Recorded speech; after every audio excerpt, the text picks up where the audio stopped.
celebrating women and women breaking barriers. We're so happy to be here today. Of course, you know I am Kathleen Steele. I, of course, have been coming here for years with Justice for Girls, and I'm sure some of my girls in the audience, some of the Justice for Girls, are you there? Raise your hand.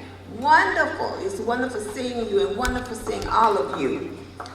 And today, we want to just kind of introduce an appreciation for the women in our lives that have made so many changes for America. And you all are so young until I know that you may or may not know about them. So we're excited about introducing you to women that have made a great contribution to America. And not only to America, but to society. So at this time, I'm going to introduce the individual that's guiding us through all of this, and we're so happy to have her, Ms. Sharon Shields. How y'all doing out there? Good? You doing good? I am doing well, thank you. Listen, we're on a time schedule here because I know y'all have to get back by 1:45, but listen, I want to say one thing here. Listen up, I don't want you to miss out. These ladies took the time to bring you some stories. Some of you already know about them. Some of you have heard about these wonderful women. But I want, as you listen to these stories, to start thinking about your own story. What are people going to say about me? Not just as I'm living, but after I live. Okay, because y'all know we all got to go sometime.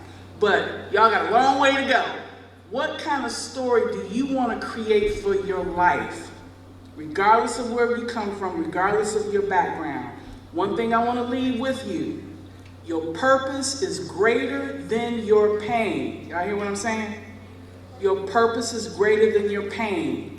Your purpose also is determined by the type of relationships you have. Y'all hear me, right? So you got to decide, those relationships that you have right now, are they pushing me into my purpose or are they hindering me? And you smart enough to think about what that means. So I want you to listen to these stories about these women who overcame obstacles, okay? All right, we're going to take a few moments and I want you to be inspired by it. And hopefully you'll continue on creating a story that is positive and that can impact the lives of others. All right? All right, y'all enjoy.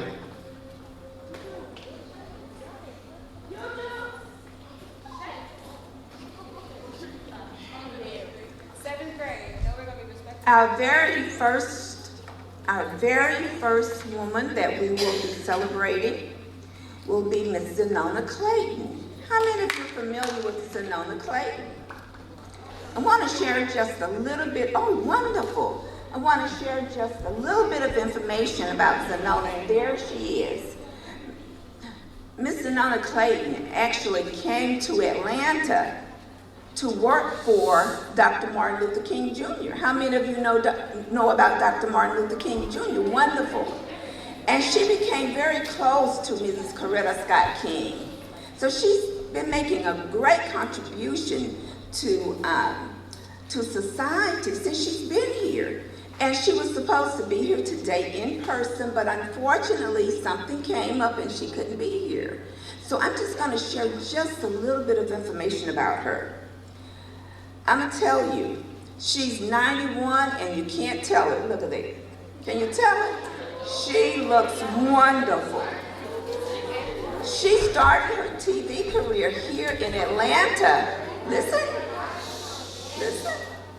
She started her TV career here in Atlanta in 1967, and she was the very first Black woman or African American woman to have her own TV show, news show here in Atlanta on Turner Broadcasting.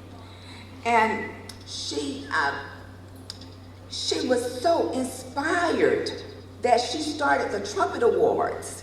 And the Trumpet Awards are seen all over the United States and in a few of the foreign countries as well. And I didn't know that until I researched her. But recently, Actually, on March the 8th, 2023, just a few weeks ago, she had her statue unveiled in downtown Atlanta in the Zenona Clayton Park. So when you go downtown, look for the statue of Zenona Clayton. So at this time, I'm going to move away and to give it over to the stars.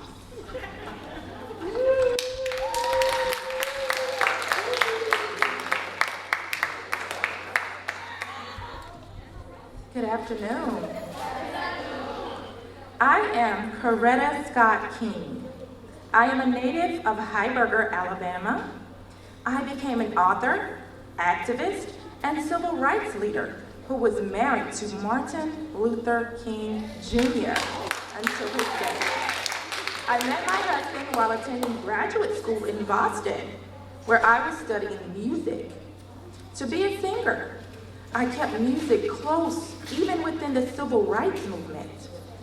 I was with Martin on that Selma to Montgomery march we know as Bloody Sunday. I also worked with the other women, youth like you, and leaders across the country for the civil rights and voting rights movement. As an advocate for African American equality, I also stood for women's equality and was awarded a Precious Women's Way First Lucretia Mott Award for showing a dedication to the advancement of women and justice similar to Lucretia Mott's, a co-writer for the Equal Rights Amendment, following my attendance at the Women's Convention in 1977. I was inducted into the Alabama Women's Hall of Fame and the National Women's Hall of Fame. Martin and I had 4 children: Martin Luther King III, Yolanda King, Bernice King, and Dexter King. Following my husband's assassination, I fought to preserve my husband's legacy. I led the creation of the National Martin Luther King Jr. Day holiday, now observed in all 50 states. I fought against the power of elected and appointed offices to ensure the vote by Black citizens in districts for effective representation. I was the recipient of various honors, including honorary degrees for many institutions, including Princeton University, Duke University, and Bates College, and honored by both of my colleges. I was honored for the American Library Association awarding a medal named for me to outstanding African American writers and illustrators of children's literature, as you young ladies could one day receive. I was humbled to receive the prestigious Gandhi Peace Prize by the government of India for my work on equality and peace, as well as the work of my husband.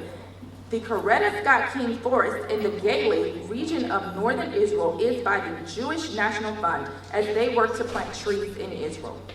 I have been portrayed in the film by the iconic Cicely Tyson, Angela Bassett, for the television movie Betty and Coretta, and Carmen Ejogo in Boycott in Selma.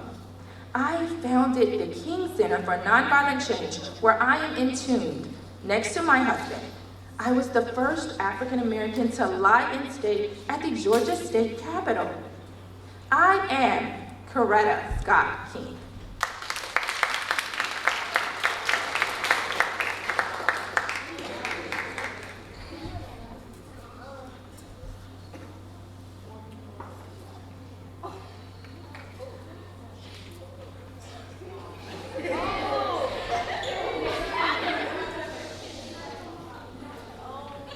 I am Harriet Tubman. Who am I? Harriet Tubman. You better say my name. I am Harriet Tubman. I was born enslaved as Amanita Ross in Dorchester, Maryland. Did you know I fought slavery at the age of 12? Did you know an overseer hit me in the head with a heavy weight after I refused to restrain a field hand who left the plantation without permission. I suffered severe trauma from the event and experienced headaches and seizures for the rest of my life.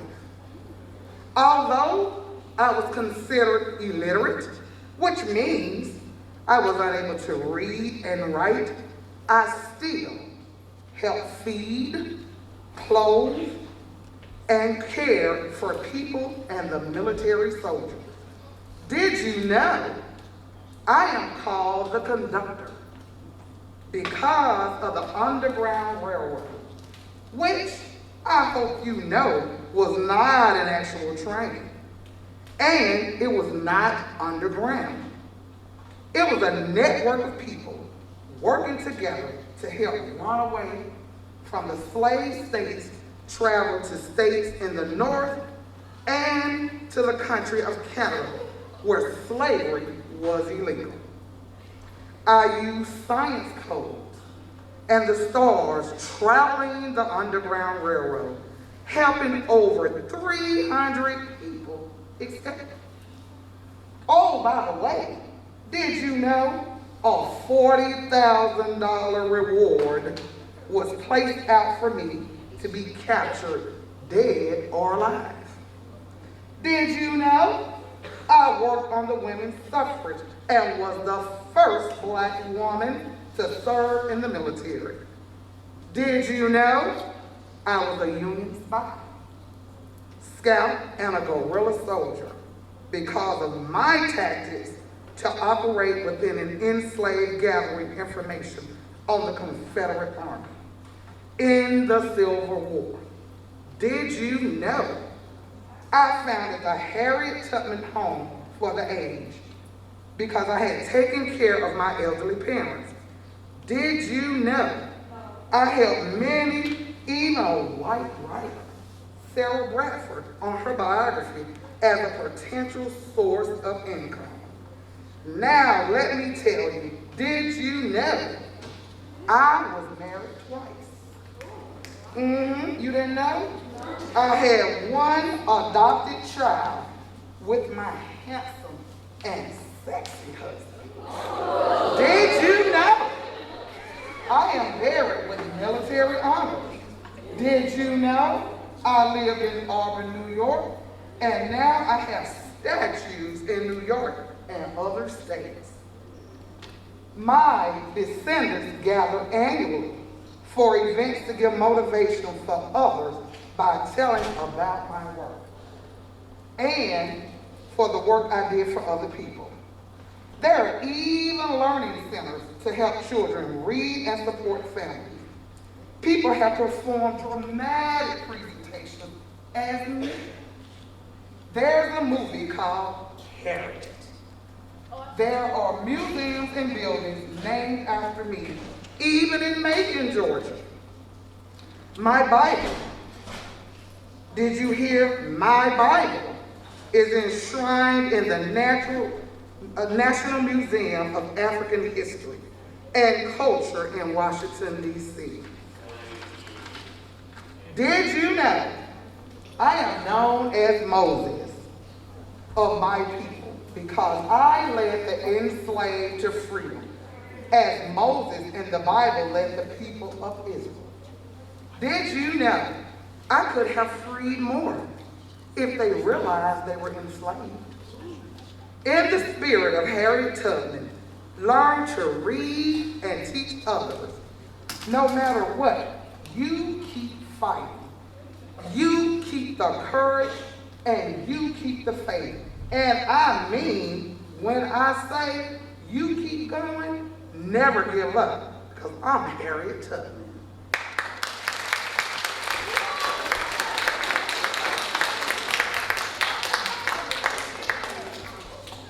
Unfortunately, we have to interrupt for just a moment because we have to honor the principal of this wonderful school, and he has to leave.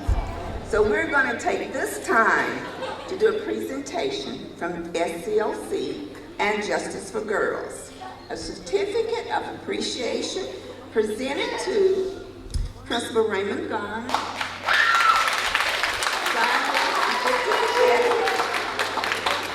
and we would like to say to you, thank you for your steadfast support for the SCLC Justice for Girls program and for being one of the most valuable community partners. Thank you so very much. On behalf of Charles.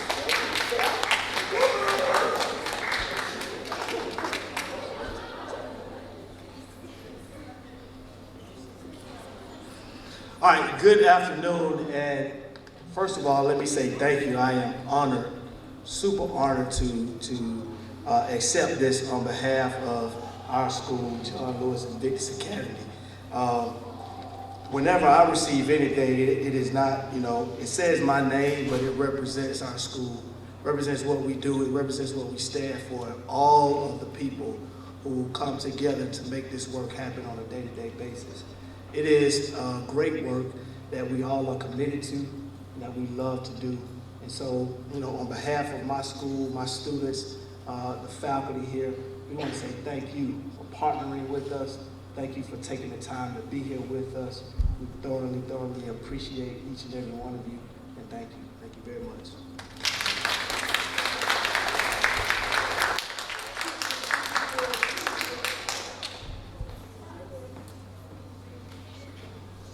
Good afternoon. My name is Mamie Till Mobley.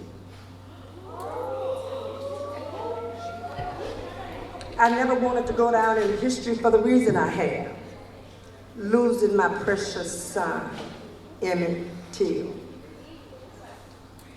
I was born in Webb, Mississippi on November 23rd, 1921, and later on my family moved to Chicago. When I was only 18 years old, I married Lewis Till. Our only son, Emmett, was born 9 months later. He was my baby. I called him Bo. In 1955, when Emmett was just 14 years old, I put him on a train to Money, Mississippi, to spend the summer with his cousins. I never saw him again. While in Mississippi, Emmett, my Bo, my baby, was kidnapped, brutally murdered, and disposed of after accusations that he whistled at a white clerk named Carolyn Bryant. That event changed my life, and it ignited the civil rights movement. I became an activist and an educator. At Emmett's funeral, I insisted that his casket be left open. I wanted the world to see what they did to my Emmett, my Bo, my baby. Tens of thousands of people viewed Emmett's body. Emmett's case became symbolic of the disparity of justice for blacks in the South. I continue speaking out. In an effort to influence the jury, I flew to Mississippi and testified. I was determined to see justice carried out. It did not happen. Roy Bryant and his half-brother J.W. Marlin were on trial for Emmett's kidnapping and murder. They were acquitted by an all-white jury after a 5-day trial and 67-minute deliberation. In an interview with Look magazine in 1956, Bryant and Marlin protested against double jeopardy, admitted to killing my Emmett, my Bo, my baby.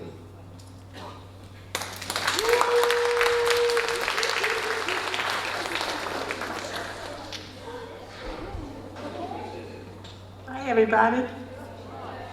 My name is Viola Liuzzo. I was born in 1925 and raised in poverty in Georgia and Tennessee. I attended segregated schools. When I was 18, my family moved to Detroit, Michigan. Tensions between whites and blacks were very high at that time, and there was violence and rioting. I think that's what made me realize how important it was to fight for civil rights I felt compelled to do something. I helped organize protests, attended civil rights conferences, and worked with the Detroit NAACP. In March of 1965, I was a 40-year-old housewife and mother of 5 children. I watched on TV images of protesters being beaten and tear gassed by state troopers during the Bloody Sunday in Selma, Alabama. It was so hard for me to bear, and I knew I had to go to Selma to participate in the protest. My family was scared. I was scared, and my daughter told me I would never come back. In Selma, I marched and worked with SCLC, transporting marchers between Selma and Montgomery. After the 3rd march, Leroy Moten, a 19-year-old African-American activist, and I were in my car one night when 4 Klansmen pulled up next to our car. One of the Klansmen I guess he didn't like that I was with a black man. He pulled up alongside the car and shot me, killing me instantly. Moten, covered in my blood, escaped because they thought he was dead. I was the only white woman killed during the civil rights movement, and my murder moved President Johnson to ask Congress to pass the Voting Rights Act and expand the Federal Conspiracy Act of 1870 to make murder of civil rights activists a federal crime. In the spirit of Viola Liuzzo, we will stand up for what we believe, no matter what. I am Viola Liuzzo.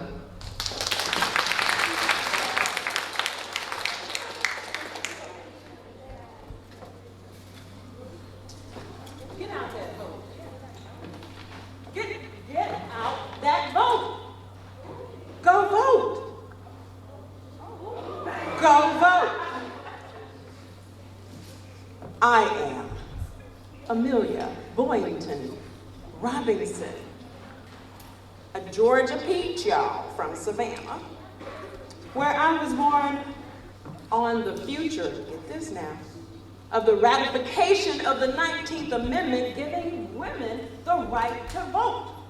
Yeah, that day, August 18th, all right? I helped my mother pass out voter registration cards, helping people to vote on an old horse and buggy. I attended Tuskegee Institute University. It's university now, okay? I was friends with George Washington Cobb. Yes. I became a voting and civil rights movement leader in Selma, Alabama. As an Alabama extension agent, guess what? I hosted the Assistant Secretary of Agriculture. He witnessed white little boys and girls eating their lunch while the black students didn't have much or nothing. Well, guess what? He went back and it impressed upon him so much. That was called disparity of race that he began, made it happen, y'all, the free lunch program. I joined Dr. Bernard Lafayette in inviting Dr. Martin Luther King Jr. to Selma. And my husband, Samuel Boynton, and I lent our office and home for the headquarters of the SCLC. Oh yes.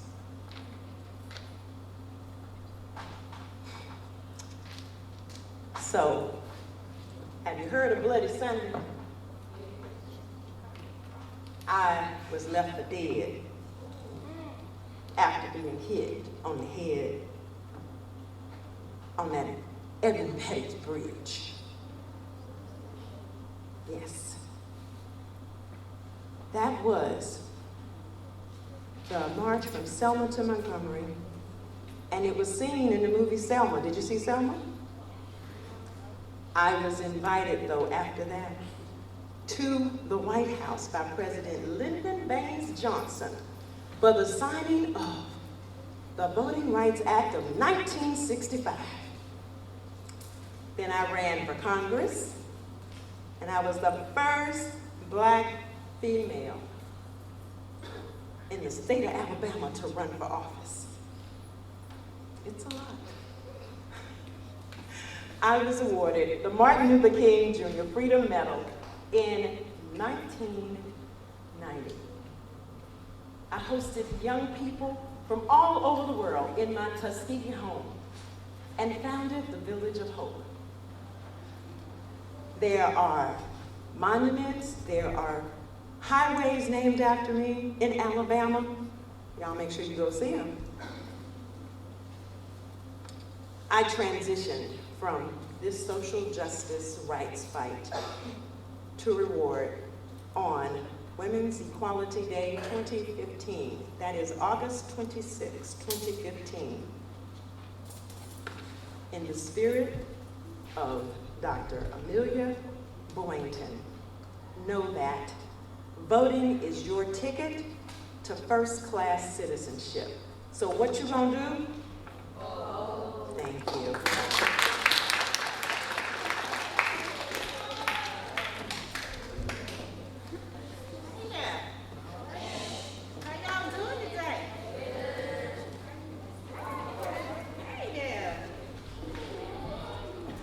Well, I am Dr. Rita Jackson Samuels. I was born in a small town in Forsyth, Georgia. My mother died when I was only 3 years old. My father worked in Atlanta, so my grandmother had to raise me and my 4 siblings. My siblings say they knew I was gonna be different when only at the age of 3, I would sit on that cement stoop and I would testify and sing gospel songs. One of the favorite songs that my grandmother taught me was Amazing Grace. Do y'all mind if I sing a bar too? All right now. Amazing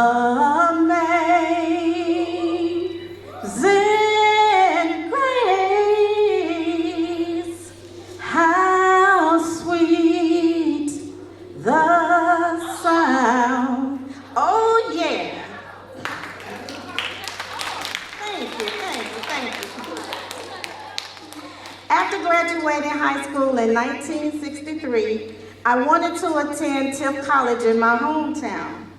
But my school counselor, Reverend Parsons, tried to discourage me, telling me, Rita, you better not go over there. Them white folks gonna kill you.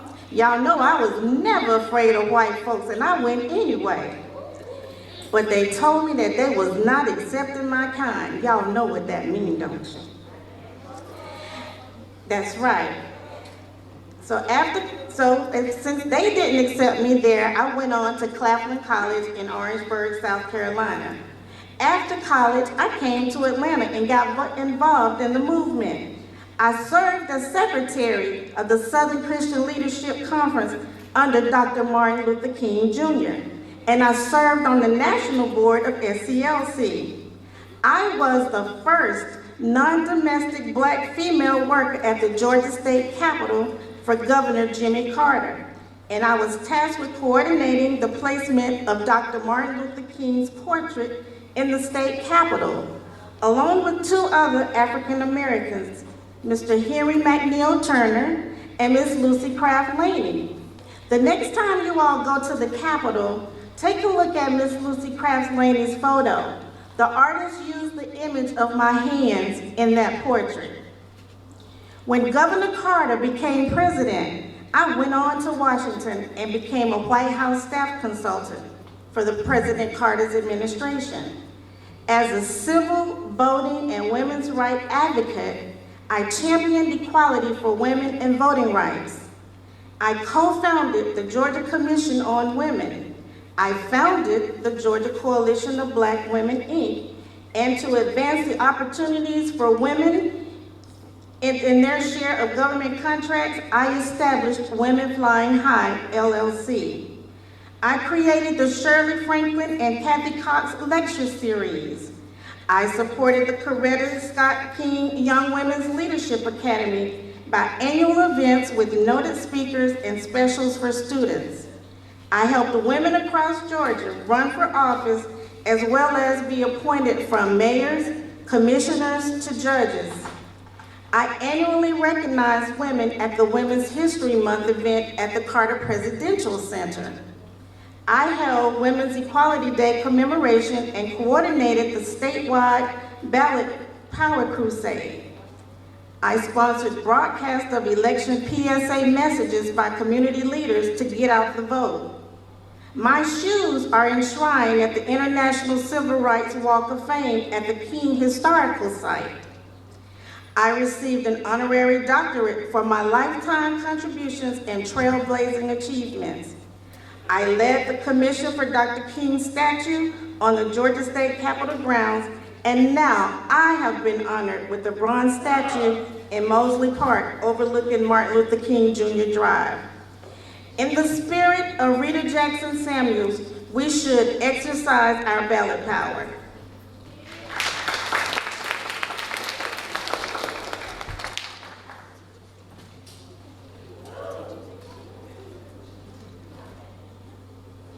Good afternoon. I am Lula Jo Williams. I grew up in Montgomery, Alabama. I became active in the civil rights movement at a very early age. In 1961, I was at the First Baptist Church when the Freedom Riders came in. Well, the police threw tear gas and they tried to move us from the church, but we stayed till 4 a.m. the next day, where we had to be escorted home by the federal state troopers. In 1964, SCLC, the Southern Christian Leadership Conference, they sent in Reverend Bevel, Reverend James Orange, to see what was going on in Montgomery, Alabama. As a young person, we were ready to fight for freedom and to do what we could to be a part of the civil rights movement. Yes, Miss Amelia Boynton, she was having training sessions, but there were so many problems in Selma, they needed help. She did request that Dr. Martin Luther King Jr. come and the SCLC to help. Back then, when 3 or more blacks were gathered together, you were thrown in jail or you were beaten. Well, after Dr. King came, they had a mass rally trying to get voters registered in Selma. After doing such a good job in working with that initiative, I started working on the staff of the Southern Christian Leadership Conference. I had the pleasure of working in Alabama, Georgia, South Carolina, and Texas. Today, we do have civil rights veteran movement. We wear red for the blood. We wear overalls or jeans, and we normally have our marching shoes where we're ready to march, okay? One thing that we often do is we have a little chant, okay? And we're gonna keep on marching. We're gonna keep on talking as we march to Freedom Lane. Thank you.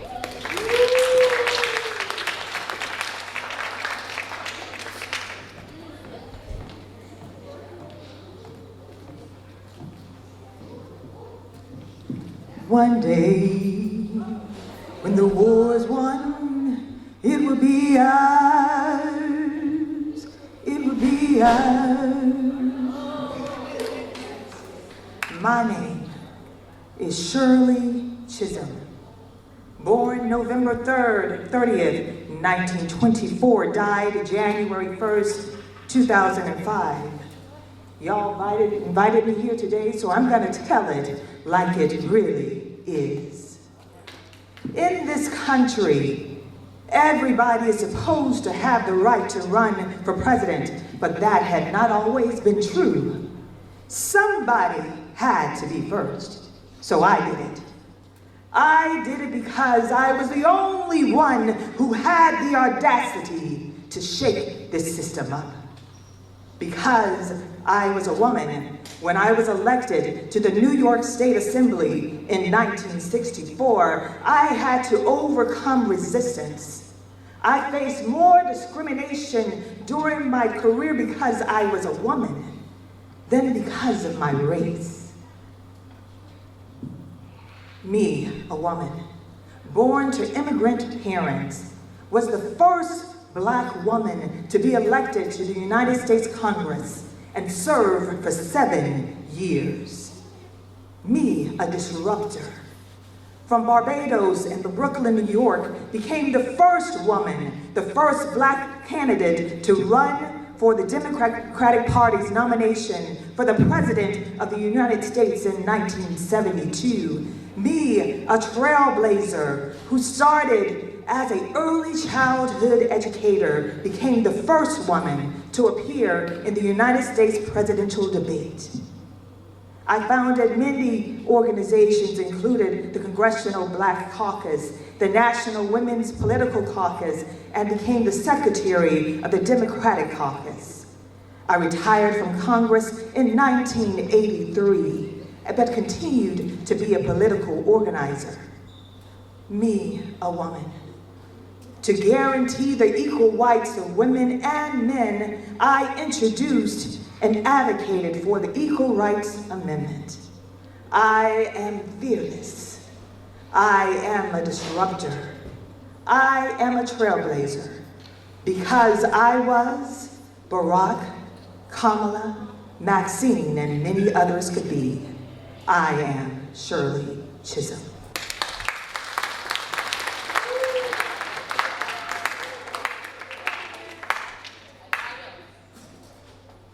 Thank you, ladies. You were absolutely breathtaking, weren't they? Stand up and give them a round of applause. Come on, stand for them. Come on. Come on, stand up.